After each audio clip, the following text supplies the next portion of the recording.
Hi there, it's Phil from parklings.com. I hope you're well today and enjoying your day.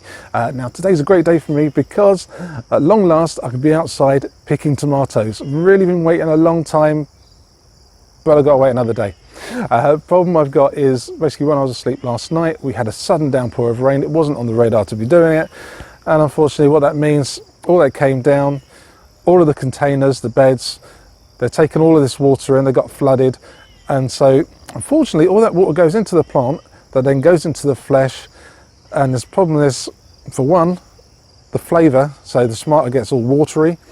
Number two is, at least it's something I can show you, you can't taste it unfortunately, but you can see it, it cracks. It actually does split the tomato. There's so much water in there, it is basically as such filling up and splitting it, it's almost bursting open.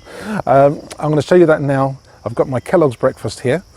This one's nowhere near ripe, it's nice and tough still, so that's not going to be affected by the rainwater. However, this big monster here, this is a Kellogg's breakfast, look at that there, all the way around. A couple of eyes there, could be a smiler pumpkin, but no, it's such a pity really, but that's fine, it is what it is. Well, the Kellogg's breakfast, yeah, it has split. I'm not too bothered though, because it's not as if I've got to take a photo of it before I can save the seeds and sell seeds off. I've had it before, I've got plenty of seeds, I'm not concerned. But if you have a look at this one, you can see there's some nice flowers. Leaves are brilliant, lovely colour.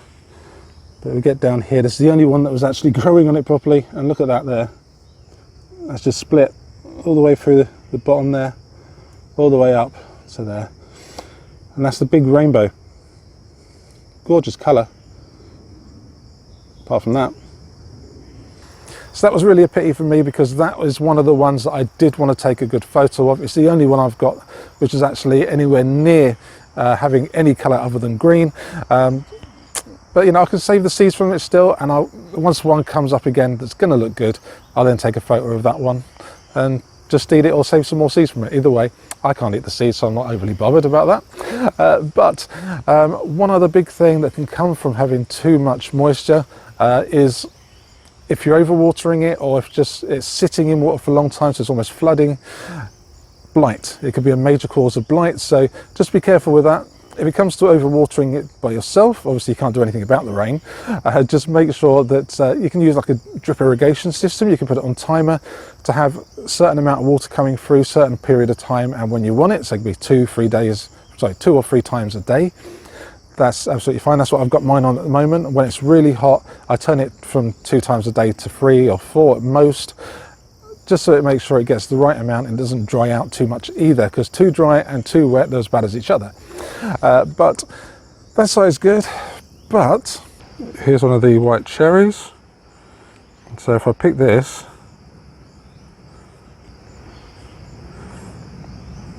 that's a problem. So that has come off and quite easily split. So if you do need to pick it, take it up here, and you see where that join is?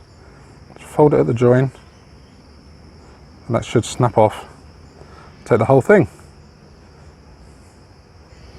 Just take it inside and don't take that off yet. One of the things you can do, if you do know that there is going to be a bit of a downpour, you do know there's a storm or something like that on the way, go outside, pick all the fruit there that you know is ripe, so you don't want it to be splitting, just pick that fruit. It's absolutely fine, it'll last for some time. And also, if there's anything that's not quite ripe yet, but is pretty much like really close, pick that as well, bring it in, just leave it on the windowsill, something like that, and it will ripen the rest of the way indoors. And it doesn't take long at all, but you'll have that as well. You won't be wasting it, it won't be splitting, and it will taste just as good as it was, you know, the other ones are that are ripe. So don't worry about that, you can do it, you're not going to waste it, and they're not just going to die because you picked them off not quite ready. That's not a problem. This is the first time on this for me. Painted lady here. You see there, that split all the way across there. I didn't really realise that was ready, and in fact, if we come down, the larger one here, big old split in it. But yeah, I'll pick it properly tomorrow. Oh yes, the other thing you can do as well when it comes to the overwatering, you can get yourself like a nice lolly stick, or a popsicle stick, I think they call it here, and just put it into the soil. And because it's obviously slim wood, once you put it down there, you get to a certain level, pull it back up again, and then where you can see the line where it's actually still a little bit wet or where it's dry, you know how far down the moisture is, and obviously if it comes out completely dry, you know it needs a good old watering. But before you do so, if there are any tomatoes you want to take off of it because they're nice and ripe, do that first and then put the water on. Always best to harvest your tomatoes before you start watering them. And also, it's a great idea to pick them first thing in the morning. So hopefully that has helped you in regards to the watering, and unfortunately it's not helped me because I got split tomatoes because I should have picked those tomatoes yesterday, and also I can't eat my tomatoes today. I really wanted some, and those splash of cream, they're just really getting to me. They are my number one, I think, this year, so I've got to get some, but I'll have to wait. That's life. It's only another, what, 18 hours or so. I can wait, I think. Okay, everyone, I do hope you enjoyed this. I do hope this was useful for you. It'd be great if you would like this video with the thumbs up button. If you would share it, that'd be fantastic, and even more so if you would subscribe. We'd really love that. We're getting closer and closer to the 500 mark, and yeah, we can get there. We can definitely get there. But thank you to everyone who has subscribed already. And again, thank you to anyone who does decide off the back of the video they would like to actually join us as well. So everyone, thanks very much. Well, you take care. Goodbye and God bless. Bye-bye.